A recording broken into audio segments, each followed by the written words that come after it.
Lo dijo en la primera hora. Muy bien, 6:35 de la mañana. Gracias a nuestra audiencia. Comenzamos con nuestra reflexión, nuestro comentario correspondiente a la jornada del día de hoy. Como siempre, agradecido por vuestra generosa sintonía, por la participación, los comentarios, las críticas también que nos retroalimentan. No los insultos, como siempre digo, no a los insultadores ni la salutación, pero las críticas siempre abiertos a leerlas y a retroalimentarnos con aquello. No se olviden que estamos en nuestra señal de radio, la transmisión por internet, nuestra app gratuita que se la pueden descargar en cualquier app store. Estamos en las plataformas digitales en Facebook, en YouTube y también transmitiendo por Instagram. Agradecemos a quienes igualmente nos escuchan, nos miran, nos comentan a través de las diferentes plataformas. Muy gentiles por aquello. Gracias por acompañarnos. A ver, entremos en materia, ¿qué les parece? Hablemos de la consulta popular, que es, digamos, el tema político del momento. El presidente de la República finalmente hizo lo que aquí en este espacio lo había adelantado en una entrevista previa a la viceministra de Gobernabilidad del Ministerio de Gobierno, la doctora Ana Changuín, en el sentido de que iban a ser menos de 10 preguntas. Pero claro, son 8 preguntas de modificación constitucional y la idea que tiene el gobierno es que después va a mandar a la Corte Constitucional otras preguntas que no implican una modificación constitucional. O sea, la lectura que yo tengo, de acuerdo a los episodios del día de ayer, es que si finalmente vamos a las urnas, luego de que pase todos los filtros constitucionales, la intención del gobierno de consultarnos a los ecuatorianos, recibiremos más de 8 preguntas. Más de 8 preguntas. Pero partamos de estas 8 que inicialmente ha planteado el Ejecutivo, que es lo tangible. Y el Ejecutivo ha decidido dividir en 3 partes su propuesta de modificación constitucional. Como está configurada en este momento la propuesta del gobierno, no se trata de una consulta popular, sino de un referéndum, porque implica justamente una modificación. Las 8 preguntas implican una modificación a la Constitución. Decidió dividirlo en 3, su propuesta, dividirla en 3. Los temas de la seguridad, los temas de institucionalidad y 2 preguntas sobre temas ambientales. Quiero expresarles mi opinión en este espacio sobre, digamos, a priori habrá que ir desmenuzando poco a poco con el curso de los días y la lectura de los anexos. Hay que leer los anexos, porque en los anexos está la explicación y está lo que algunos pueden considerar la trampa. Pero a priori, casi que esta consulta en lo personal me genera un déjà vu con octubre del 2017, cuando Lenín Moreno planteó la convocatoria a consulta popular, o las preguntas a consulta popular. Creo que ya fue la convocatoria, ya fue la consulta popular en octubre del 2017, que finalmente se desarrolló el 4 de febrero del 2018. Un déjà vu con aquella consulta del 2018, en donde nos plantearon 7 preguntas, pero dos eran las preguntas que realmente le importaba al poder político de la época de turno. La una, la desarticulación de las enmiendas constitucionales que previamente habían sido aprobadas por la Asamblea Nacional, cuyo aspecto más polémico era la postulación indefinida de autoridades de elección popular. O sea, volvimos al otro extremo. Yo soy enemigo de los extremos. Creo que las cosas hay que matizarlas, hay que analizarlas de diversa manera, pero en ese momento plantearon el extremo de volver al hecho de que las autoridades de elección popular, todas, solamente pueden cumplir hasta 2 periodos y pare de contar. Yo no estoy de acuerdo, y lo expresé en 2017-2018, no estoy de acuerdo, no estuve de acuerdo, no estoy de acuerdo hoy, con el hecho de limitar la postulación, sobre todo para autoridades legislativas. Analicemos los temas vinculados al Ejecutivo, presidente de la República, alcaldes, prefectos. ¿Por qué? Porque manejan recursos públicos y administran el poder. Pero sobre legisladores, asambleístas o concejales cantonales, que son legisladores en sus respectivas jurisdicciones, yo sí creo que la norma no debería o no debió haber limitado la postulación, porque se puede desarrollar una carrera. Lo expresé en su momento, pero creo que ese era un tema claramente definido hacia un sector político en particular. Así fue, no nos engañemos, en 2018. Y la otra pregunta, que era la que verdaderamente importaba, aparte de la postulación indefinida, era la del Consejo de Participación Ciudadana y Control Social, para reinstitucionalizar, nos dijeron la República. Ya saben ustedes lo que yo opino sobre el trabajo del Consejo Transitorio. Creo que el Consejo Transitorio no fue lo que muchos nos vendieron. No fue. El Consejo Transitorio no solucionó nada. El Consejo de Participación Ciudadana y Control Social de Transición terminó por complicar todo. Y para muestra, miren lo que está pasando en el Consejo de la Judicatura ahora mismo. Para muestra. Miren lo que ha pasado en la Contraloría General del Estado ahora mismo. Ahí les pongo dos ejemplos del trabajo que hizo el Consejo de Participación Ciudadana y Control Social de Transición.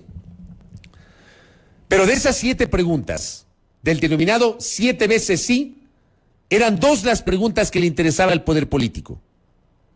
Desarticular la postulación indefinida, por un lado, y por otro lado, dar paso al Consejo de Participación Ciudadana y Control Social de Transición, para reinstitucionalizar la República. El resto eran preguntas de relleno. Perdóneme, pero era así. Digo un déjà vu, porque venimos ahora a 2022 y nos encontramos con 8 preguntas de modificación constitucional que tienen su importancia. Por ejemplo, la pregunta número 2 sobre la extradición. Es una pregunta que es importante debatirla en la coyuntura de las mafias y de las bandas delincuenciales organizadas que tenemos hoy. Pero tiene evidentemente sus complejidades desde el punto de vista constitucional y de los derechos, porque la Constitución prohíbe que Ecuador permita la extradición de uno de los suyos a otro país que lo requiera por algún delito que pudo haber cometido. Y eso, dicen algunos constitucionalistas, puede ser considerado un derecho, y los derechos consagrados en la Constitución no se pueden desarticular a través ni de una enmienda ni de una reforma parcial, sino a través de una asamblea constituyente. Entonces, ahí está la discusión, pero digo, es un tema importante para debatirlo. Por supuesto que también es un tema para debatir la participación o la presencia de los militares en las calles, para ejercer esta tarea complementaria con la Policía Nacional, que entiendo que hoy, básicamente, la intervención militar se desarrolla en tiempos de estado de excepción, y le vamos a preguntar al ministro Patricio Carrillo ya mismo, que nos va a visitar aquí en nuestra mesa de trabajo. Pero a ver, de las 8 preguntas, ¿cuál creen ustedes que termina siendo la madre de todas las preguntas? La que de verdad le interesa al poder político de turno. Por eso yo empecé el comentario diciendo que esto para mí es un déjà vu con 2018. Si yo reviso las 8 preguntas de la consulta popular, a mí me da la impresión que la verdadera importancia que tiene esta consulta para el poder político de turno es el Consejo de Participación Ciudadana y Control Social y la eliminación de las facultades que tiene este organismo tan venido a menos en la República para elegir autoridades de control. La pregunta dice, es la pregunta 6 que ha planteado el Ejecutivo. El Consejo de Participación Ciudadana y Control Social es una entidad pública que actualmente tiene el poder de designar a 77 autoridades. ¿Está usted de acuerdo con eliminar la facultad de designar autoridades que tiene el Consejo de Participación Ciudadana y Control Social e implementar procesos que garanticen meritocracia, escrutinio público, colaboración y control de las diferentes instituciones, de modo que sea la Asamblea Nacional la que designe a través de estos procesos a las autoridades que actualmente elige el Consejo de Participación Ciudadana y Control Social y a sus consejeros, enmendando la Constitución de acuerdo al anexo 6? O sea, lo que se está planteando es que el Consejo de Participación Ciudadana y Control Social recupere esa facultad, le traslade esa facultad a la Asamblea, y que sea la Asamblea la que recupere esa facultad, que la función legislativa recupere una facultad que perdió con la Constitución del año 2008. De esto, digamos, vamos a desmenuzar el día de mañana el anexo de esta pregunta. A mí me parece que esta es la pregunta clave de las 8 interrogantes de modificación constitucional que ha planteado el gobierno. Como ocurrió en 2018, otra vez, nuevamente, como ocurrió en 2018, me da la impresión que el verdadero interés del poder político en 2022, al igual que ocurrió hace 4 años en 2018, es la designación de autoridades de control. Y en el medio, la situación del Consejo de Participación Ciudadana y Control Social. Es la impresión que yo tengo. Revisando las preguntas, que sí, abordan temas importantes, cada uno con su propia complejidad, pero me da la impresión, insisto, que el corazón de la intención del gobierno de llevarnos a las urnas, una vez que pase todos los filtros constitucionales, es esta, vinculada al Consejo de Participación Ciudadana y Control Social. Organismo que claramente, audiencia, claramente no ha dado la talla. El Consejo de Participación Ciudadana y Control Social le queda debiendo al país hace rato. Le ha quedado debiendo hace rato al Ecuador. Sobre todo el actual, con todo respeto para sus integrantes. Pero este Consejo de Participación Ciudadana, que esta fue una de las obras del Consejo Transitorio del doctor Trujillo, pues, y de la consulta popular del señor Moreno, que el Consejo se elija por la vía del voto popular. Y resulta que el remedio no terminó solucionando, curando la enfermedad. Este Consejo actual, este Consejo, ha enfrentado una crisis a lo largo de los 3 años y medio de funciones, expresada en, por ejemplo, la censura y destitución de 5 de sus consejeros.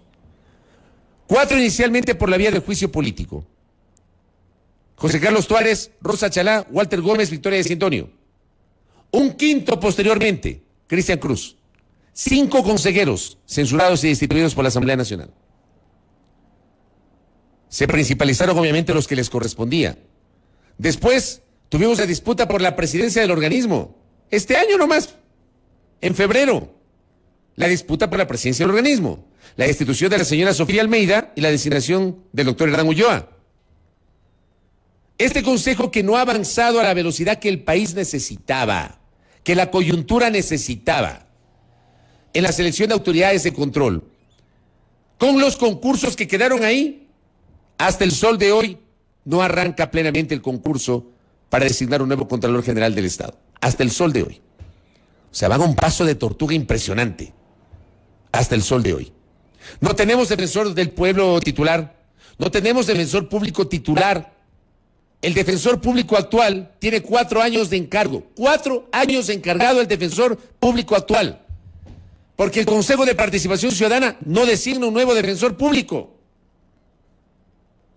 Nunca llevaron adelante, el actual Consejo de Participación Ciudadana nunca llevó adelante los procesos de renovación parcial del Consejo Nacional Electoral y del Tribunal Contencioso Electoral. Teniendo tiempo, el Consejo no le pidió al presidente de la República la terna para designar al nuevo Procurador General del Estado. Resulta que desde el 31 de julio tenemos un procurador encargado en funciones prorrogadas, el doctor Íñigo Salvador, que terminó ya sus funciones. Pero resulta que recién después de que terminaron las funciones le pidieron la terna al presidente de la República para designación del nuevo abogado del Estado. Tenemos ahí otra autoridad encargada. Lo que pasa en la judicatura, que es un desastre, desde febrero sin presidente titular y toda la polémica por la designación del presidente titular. Por eso el Consejo de Participación Ciudadana y Control Social está tan venido a menos. Y es una institución que lamentablemente hace rato ha dejado de gozar de la credibilidad que corresponde. Entonces, claro, ahora se vende la idea de que las atribuciones de designación de las autoridades de control salgan del Consejo y retornen a la función legislativa. E insisto, hay que revisar los anexos, que lo vamos a hacer mañana junto a ustedes. Porque los anexos, por eso digo que en esa pregunta, esa, del Consejo de Participación Ciudadana, es la madre de todas las preguntas, es la verdadera intención de este proceso de enmienda constitucional. En los anexos se señala el papel protagónico del presidente de la República para nominar a las autoridades de control. Y hay que revisar los anexos.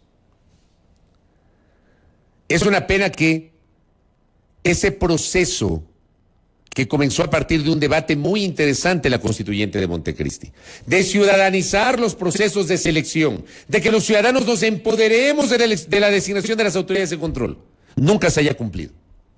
Porque como idea fue espectacular, fue maravilloso. Ciudadanizar la designación de autoridades de control. Que los políticos saquen sus manos de la designación de autoridades de control. Y que seamos los ciudadanos los que tengamos un papel protagónico. Eso no pasó. Eso no pasó nunca. No solamente ahora, no pasó nunca. Hay que revisar nomás los procesos. La manera como se conformaron las comisiones ciudadanas de selección. ¿Quiénes eran los integrantes de las comisiones ciudadanas de selección? ¿Quiénes eran los integrantes del Consejo de Participación Ciudadana y Control Social desde el año 2009? Hay que revisar nomás. Y hay que revisar quiénes finalmente fueron designadas autoridades de control, pues.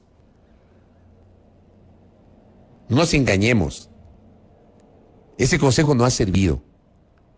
Y claro, ahora se discute la posibilidad de que la designación de autoridades de control retorne a la Asamblea Nacional. Habrá que ver qué candados se puede poner allí. Pero esa es la verdadera intención. La verdadera intención. El resto, ¿qué plantea el Ejecutivo? Decía yo, la participación complementaria de los militares con Policía Nacional. La extradición de ecuatorianos que hayan cometido delitos relacionados con el crimen organizado transnacional. O sea que si un ecuatoriano mañana o pasado cometió un delito en el exterior o un delito transnacional y es requerido por la justicia de otro país, que Ecuador proceda a la extradición o permita la extradición, como ocurre en Colombia o en México, por ejemplo. Eso creo que va a generar una abierta discusión, sobre todo jurídica, sobre esta intención. El crear otro organismo, un consejo fiscal, dicen, para que la Fiscalía tenga su propio mecanismo de manejo administrativo y de evaluación y de designación de servidores. Luego tenemos la reducción de asambleístas, que esto también habrá que comentarlo en estos días. Pero les adelanto, ¿ustedes creen que reduciendo el número de asambleístas se mejora la asamblea? ¿Ustedes creen que en el año 96, que tuvimos 84 diputados, tuvimos un mejor Congreso o una mejor legislatura? Para mí el número no termina siendo el problema. El problema no es la cantidad, el problema es la calidad de los legisladores. Ayer también, antes de que se oficialicen las preguntas, había trascendido que supuestamente iban a eliminar los suplentes. Como si el tener suplentes significara un gasto para el Estado. Sepan ustedes que los alternos de los legisladores no ganan un sueldo fijo. Los alternos de los legisladores ganan por sesión asistida. Y si gana el alterno, no gana el titular. Porque cuando no asiste el titular, al titular le descuentan. Y cuando asiste el alterno, al alterno le pagan por esa sesión asistida. Así que no hay ningún ahorro. Me imagino que se dieron cuenta de eso. Porque ayer trascendió en la mañana que una de las ideas era eliminar los alternos de los legisladores. Pero eso no consta en la pregunta. Hay un mecanismo de reducción, tomando en cuenta de que supuestamente con el censo del 2022, en 2025 el Ecuador tendrá más de 150 legisladores. Pero nadie habla de la calidad. O sea, aquí debieron haber planteado, si es que pretendían analizar la situación de la legislatura, algún mecanismo que signifique o que implique mejorar la calidad, que yo creo que eso no se soluciona reformando la Constitución. Que mejorar la calidad del trabajo legislativo. Y lo he planteado un montón de ocasiones. En la Asamblea no existe una verdadera escuela de asesores para asesorar a todos los legisladores. Pero de esto no se habla del número. Claro, es vendible, pues. Ante la opinión pública es vendible. Porque la Asamblea Nacional o la función legislativa, antes Congreso y Asamblea, históricamente ha sido una institución desprestigiada, una institución discutida por el país. Entonces, por supuesto, para mí esta es una pregunta ancla. Esta es una pregunta de esas que van a permitir, me imagino yo que se pensó en ese sentido, va a permitir lograr el favor popular. La pregunta 5. que dice, ¿está usted de acuerdo con exigir que las organizaciones políticas, aquí pusieron movimientos políticos, entiendo que la intención era poner organizaciones políticas, cuente con un número de afiliados mínimo equivalente al 1,5% del registro electoral en su jurisdicción y obligarlos a llevar un registro de sus miembros auditado periódicamente por el Consejo Nacional Electoral? En el anexo se elimina el término adherentes y adherentes permanentes y se les llama afiliados, en el caso de los movimientos políticos. Pero esto para mí no termina solucionando el problema de fondo. El problema de fondo es la facilidad que existe para ponerse una organización política, la facilidad que existe para disque recolectar firmas, que no sé cómo lo hacen. De verdad, yo no entiendo cómo algunas organizaciones políticas existen. No entiendo. Organizaciones políticas que completaron el mínimo establecido en la normativa, pero que resulta que el momento que participan en un proceso electoral no logran ni la mitad de votos respecto del número de afiliados o de adherentes que supuestamente tienen. Aquí no se habla de la profesionalización de los candidatos, por ejemplo. No se habla de las escuelas de formación en las organizaciones políticas, que son cosas que entiendo están establecidas en el Código de la Democracia. Poco nada se habla de esto. Para mí esto no soluciona el problema de fondo. Y tenemos las dos preguntas en materia ambiental que yo también considero son importantes, pero terminan siendo preguntas ancla. La una dice si estamos de acuerdo con que se incorpore un subsistema de protección hídrica al Sistema Nacional de Áreas Protegidas. La otra dice, ¿está usted de acuerdo con que las personas, comunidades, pueblos y nacionalidades puedan ser beneficiarias de compensaciones debidamente regularizadas por el Estado por su apoyo a la generación de servicios ambientales? Para mí estas dos, son preguntas ancla. Insisto, desde mi punto de vista, el corazón de esta consulta popular es la pregunta relacionada con la capacidad nominadora que hoy tiene el Consejo de Participación Ciudadana y Control Social respecto de autoridades de control y trasladársela a la Asamblea Nacional, como era hasta el año 2007. Esa, desde mi punto de vista, es la verdadera intención, es el corazón de esta propuesta de modificación constitucional. Es el corazón. Como en 2018, hoy, en 2022, volvemos a debatir lo mismo. Y es un déjà vu. Regresamos otra vez a hablar sobre la designación de autoridades de control. Es que, por favor, la designación de autoridades de control termina siendo uno de los temas más apetecidos por el poder político de turno, como pasó en su momento con Correa, como pasó en su momento con Moreno, y hoy está pasando lo mismo.